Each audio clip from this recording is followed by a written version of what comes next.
welcome to the Ahmad Tea podcast, part of the Tea Academy over at ahmadtea.com. This episode, we're going to be talking about Jasmine Green Tea. And I have with me here, Tim. Morning. Hello. You work here at Ahmad Tea? I do. I work my hobby in this place. Yes.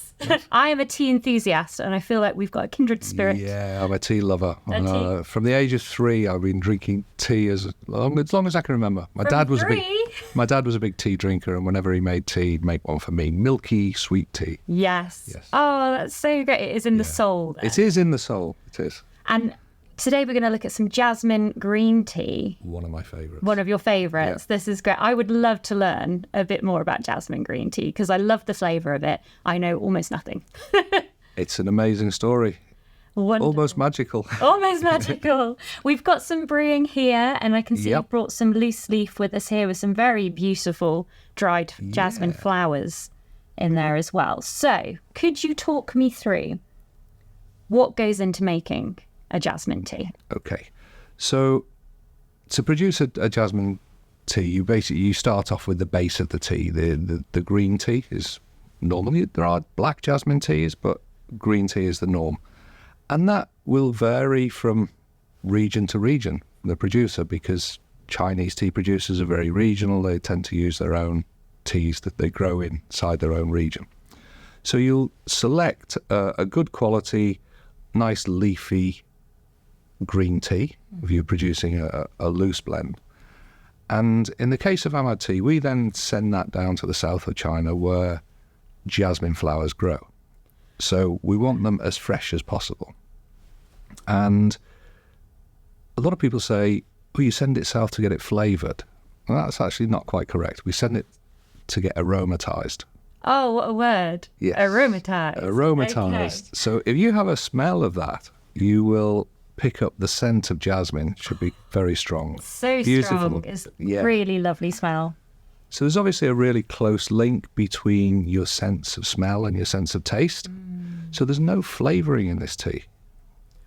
That's good to know. It's purely jasmine aroma, the juices from the jasmine flower. So you can get teas that are flavoured, but this is purely aromatised. So then how do you do it? It's quite a interesting process. So it always takes place at night. And there's a very good reason for that. There's a very good reason. If you have a jasmine bush and you smell it during the day, there'll be very, very little aroma coming from it. Okay. When it gets cold during the evening, the flowers open. And that's when the aroma comes out, and that's when the jasmine blooms, if you like. Yes. And that's when you get the prime taste, the prime scent of the jasmine coming out. So in the evening, the tea master will start by laying down a bed of green tea, and he'll scatter over that a predetermined amount of fresh jasmine flowers that have opened. They've been picked straight into the tea factory and scattered over the green leaf. Over the top of that, another layer of green tea, more jasmine flowers, another layer of green tea, etc., until he's built up the quantity that he's trying to produce. Then, depending on the local climate, the conditions, they'll have a prescribed time that they allow for the moisture from the flower to penetrate into the tea leaf. Now, tea leaf is hydrophilic, which means it draws in moisture, which is why you never leave open tea around strong flavoured product. If you put tea next to an onion, very quickly have onion tea, which is not great. That's not great. Not great. So the tea starts to draw in the moisture from the jasmine flower and takes on that aroma. The duration is determined by the tea master, and at the end, they need to stop the moisture going into the leaf, because then it will start to mould if it's left too long. You don't want too much moisture in leaf, so they will fire or heat the tea to dry out the flowers and to stop that sort of drawing in of the moisture from taking place. Once that's completed, they'll sieve out the flowers, okay, and then they'll repeat the process. And it'll be done a minimum of 3 times, probably on consecutive nights. But it can be done up to 7 times, depending on the flower and the amount of aromatization it's giving to the tea. And at the end of it, you have this beautifully flavored or scented green tea. You regularly see, as you pointed out, these flowers that decorate the tea. And that's what they do. They're purely for decoration. I've only ever done like a classic looked tea beautiful. before. When it brews, you see them floating in the infusion, and very nice. But it doesn't actually add to the flavour of the tea. So if you have a jasmine green tea without flowers, it's still going to deliver the same taste. And it could still be a wonderful tea. That's not a judge of quality. One of the best. I think what we do here, what we produce from our China factory is one of the best. So I'd like to have a taste. I would love to try some. So I've brewed some, and the first thing that I love is the colour of the infusion. It's like honey golden colour. That's exactly that's bang on what that is. Yeah. Honey gold. It might be quite hot. Okay. Be careful. But the first thing, if you smelt the dry leaf. Yes. If you now smell the infusion, you can see that the jasmine scent it dominates the green tea. It does. So if you drink green, unflavoured or unscented green tea, you have this sort of strawy hay type of aroma. Mm-hmm. So the jasmine's sitting over the top of that, but you still do get You've got it's under there. It's under there. What we don't want to do is overpower a nice, good quality green tea. Yes. So that's the balance that we try and look for all the time. So you're still tasting a good quality tea, but you've got this beautiful jasmine. Does it make a difference if that was you said you could do the same with black tea? Yeah. Is the process exactly the same? It's exactly the same. So you're using the properties of the tea to attract moisture, to bring in all those compounds that are in the flower that contain the aroma, and aromatizing the tea. That's the right word. I think so many things have got flavourings added at the moment. So I can expect there will be jasmine green tea out there that has flavourings, but this is the way. This is authentic. Authentic, yes. Jasmine green tea, not what we say modern day jasmine green tea, quick jasmine green tea, and taste it. Okay, let's try some.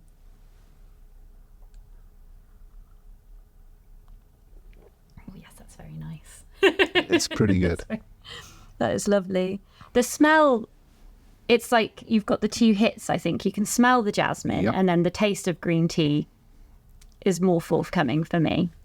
But the aftertaste, quite often when you have aromatized teas or even flavoured teas, you get an aftertaste which is dominated by one or the other. I think with this, it's a nice balance. So I've got the green tea still on my palate. Yeah, it stays. But that floral jasmine tone as well. Yes. It's such a beautiful floral smell, like the plant itself, isn't it? Just like when you walk past, if you accidentally walk past a jasmine plant, it's always like a head turner, isn't it? I have a jasmine bush in my garden. Do you? And one of my favourite things is, I'll probably do it tonight, is go and sit out there in the evening, just get a cup of tea, not jasmine tea, anything, and just sit, and the scent of the jasmine is so therapeutic. And to know now as well that the time to sit next to a jasmine plant would be the evening. When it starts to cool. Yeah. That's wonderful. And if you want to fully enjoy it, try it with shortbread. Really? One of my favourite combinations, jasmine tea with shortbread. Okay. Why would you suggest a shortbread? Because I think that floral taste and the green tea notes against the sort of buttery sweetness of the shortbread, they're just a perfect marriage. Yes. To me. And then, do you bake at all? Quite badly. Quite badly. Enthusiastically, and not with the best results. Well, enthusiasm, I think enthusiasm, it overrides everything. Yeah. As long as you do it with passion, it's great. But if ever you make shortbread, replace part of the liquid with jasmine green tea. Oh, what a great idea. And you have jasmine flavoured shortbread. Yes. And you can do that with so many different recipes as well. Yeah. That would be perfect pairing. So that would be what would be a traditional pairing with a jasmine green tea, food-wise? For me, noodles. Chinese noodles. Yes. So they're a little bit oily, and that jasmine just cuts through the greasiness and adds just another level to it. And to finish a Chinese meal with jasmine green tea as well. You're so right. That is wonderful. Where in particular is jasmine tea popular? I feel like people know about it and drink it in the UK. Yeah. But I wouldn't say it's like top of the... No, I think obviously it's very big in China. They drink a lot of jasmine tea in China. But from our perspective, our biggest market is Malaysia.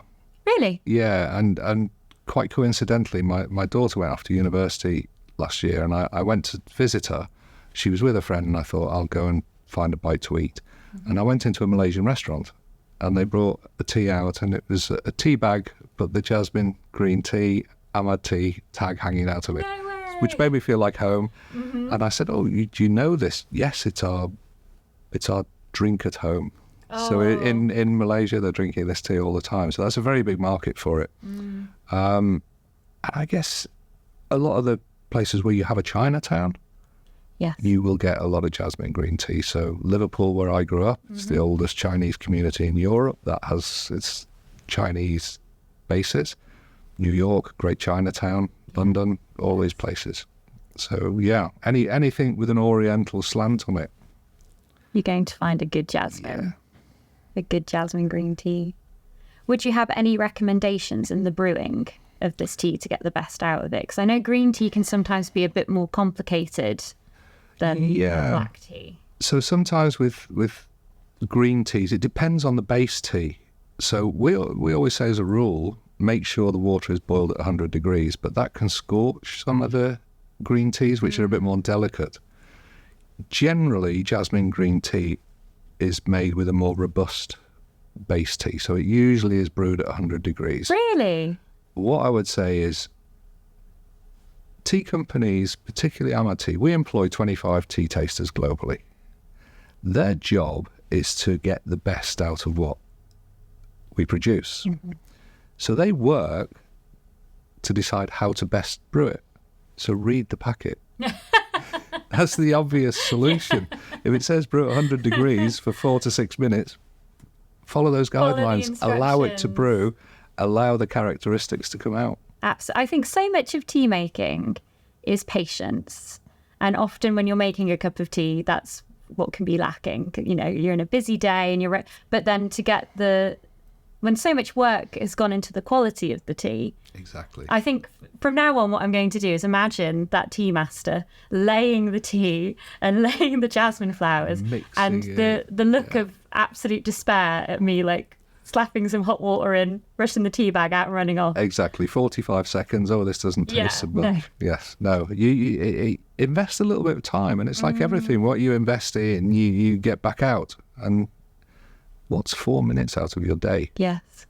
Go and mess about on TikTok or something for 4 minutes. That seems to be what people are doing. Have a chill, relax, and then drink the jasmine green tea, and you'll be a lot more relaxed. It's very, very relaxing, therapeutic blend, I think. Yeah, you're selling it very much as a We've very got some ready tea. for you. Oh, thank you so much. I'll have to take Invoice you later. I just need to find a jasmine tea plant now to sit by at night time.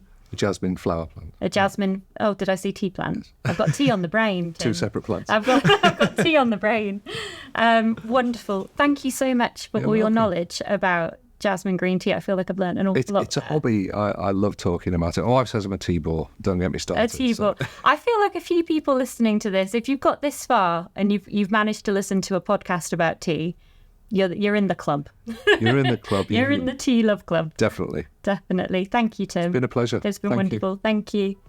Thank you for listening to Ahmad Tea's podcast. If you like this episode and you want to hear more information about tea, head over to ahmadtea.com and check out the Tea Academy.